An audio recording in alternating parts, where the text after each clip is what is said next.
ഇടുക്കിയിലെ കുട്ടി കർഷകർക്ക് സഹായ പ്രവാഹം. മന്ത്രിമാരായ ജെ ചിഞ്ചുറാണിയും റോഷി അഗസ്റ്റിനും കുട്ടികളുടെ വീട്ടിലെത്തി. 5 പശുക്കളെ നൽകുമെന്ന് മന്ത്രി ജെ ചിഞ്ചുറാണി പറഞ്ഞു. 2021 മികച്ച കുട്ടി ക്ഷീര കർഷകനുള്ള അവാർഡ് ലഭിച്ച മാത്യുവിന്റെയും സഹോദരൻ ജോർജിന്റെയും 13 പശുക്കളാണ് ഇന്നലെ ചത്തത്. കുട്ടി കർഷകരായ മാത്യുവും ജോർജുമായി ജോസിൽ സെബാസ്റ്റ്യൻ തയ്യാറാക്കിയ റിപ്പോർട്ടിലേക്ക്. ഇപ്പോൾ നമുക്കൊപ്പം ഉള്ളത് 2021 സംസ്ഥാന സർക്കാരിൻ്റെ കുട്ടി ക്ഷീര കർഷകനുള്ള അവാർഡ് ലഭിച്ച മാത്യുവും സഹോദരൻ ജോർജുമാണ്. ഇന്നലെ ഇതേ സമയത്ത് ഇവിടെ വളരെ ദുഃഖകരമായ അവസ്ഥയായിരുന്നു. മാത്യു ദുഃഖം സഹിക്കവയ്യാതെ ആശുപത്രിയിലായിരുന്നു. ഇപ്പോൾ കാര്യങ്ങളെല്ലാം മാറിയിരിക്കുകയാണ്. ധാരാളം ചേർത്ത് പിടിക്കൽ ഈ സഹോദരങ്ങളെ തേടിയെത്തിയിരിക്കുകയാണ്.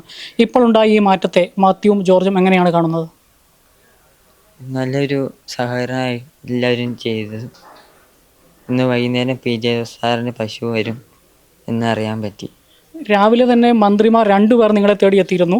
സംസ്ഥാന ക്ഷീരവകുപ്പ് മന്ത്രി, വികസന വകുപ്പ് മന്ത്രി ജെ ചിഞ്ചുറാണി നിങ്ങൾക്ക് 5 പശുക്കളെ നൽകും എന്ന് പറഞ്ഞിരുന്നു.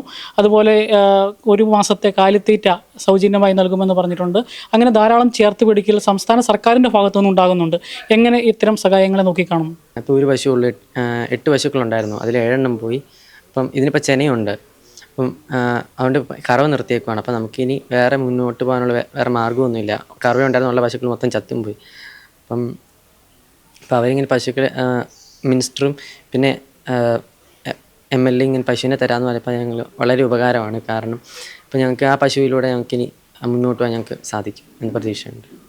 നടൻ ജയറാം നിങ്ങൾക്ക് 5 ലക്ഷം രൂപ രാവിലെ കൈമാറിയിരുന്നു. അതുപോലെ തന്നെ മമ്മൂട്ടി, സിനിമാ നടൻ മമ്മൂട്ടി 1 ലക്ഷം രൂപ നൽകുമെന്ന് ആണ് അറിയുന്നത്. അതുപോലെ പൃഥ്വിരാജ് 2 ലക്ഷം രൂപ നൽകുമെന്ന് പറയുന്നുണ്ട്.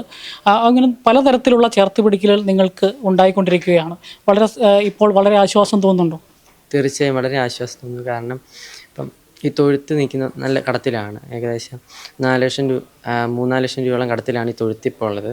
പിന്നെ വീടും അത്യാവശ്യം കടത്തിലാണ് നിൽക്കുന്നത്. അപ്പോൾ ഈ കടമെല്ലാം പരിഹരിച്ച് അപ്പം തൊഴുത്തിച്ചിലൂടെ മെച്ചപ്പെട്ട രീതിയിൽ ഇപ്പം വരുന്ന പശുക്കൾ എന്ന് വെച്ചാൽ അത്യാവശ്യം നല്ല ശുശ്രൂഷ കൊടുക്കേണ്ട, അത്യാവശ്യം നന്നായിട്ട് നോക്കേണ്ട പശുക്കളാണ്. അപ്പം ഇച്ചിലൂടെ നന്നായിട്ട് തൊഴുത്ത് ഒന്ന് മോഡിഫൈ ചെയ്തെടുക്കണം എന്ന് ആഗ്രഹമുണ്ട്. എന്താണ് ഭാവി പരിപാടികൾ? ഭാവി ഇത് തൊഴുത്തിച്ചിലൂടെ നല്ലൊരു മെച്ചപ്പെട്ട രീതിയിൽ കൊണ്ടുപോകാനാണ് ആഗ്രഹം. ഇതിൽ നല്ല രീതിയിൽ ഇച്ചിലൂടെ വലുതാക്കി ഇച്ചിലൂടെ പശുക്കളെ നോക്കി ഇതിൽ നല്ല രീതിയിൽ കൊണ്ടുപോകണമെന്ന് നല്ല ആഗ്രഹമുണ്ട്. എങ്ങനെയാണ് ഈ ക്ഷീര കാർഷിക രംഗത്തേക്ക് കടന്നു വരുന്നത്? അപ്പനായിരുന്നു ആദ്യം ഇതിൻ്റെ പരിപാടി. പിന്നെ അപ്പ മരിച്ചു കഴിഞ്ഞപ്പം അനിയൻ ഇത് ഏറ്റെടുത്തു. അത് കഴിഞ്ഞ് ഞങ്ങൾ അപ്പുറം അനിയൻ്റെ കൂടെ കൂടി അങ്ങനെ അപ്പം ഇങ്ങനെ കൊണ്ടുപോകാൻ തുടങ്ങി. അന്നേരം 10 പശുക്കളേ ഉള്ളായിരുന്നുള്ളൂ. അപ്പോൾ ഈ കഴിഞ്ഞ ദിവസം വരെ 22 എണ്ണം ഉണ്ടായിരുന്നു, അതിൽ 13 എണ്ണം പോയി.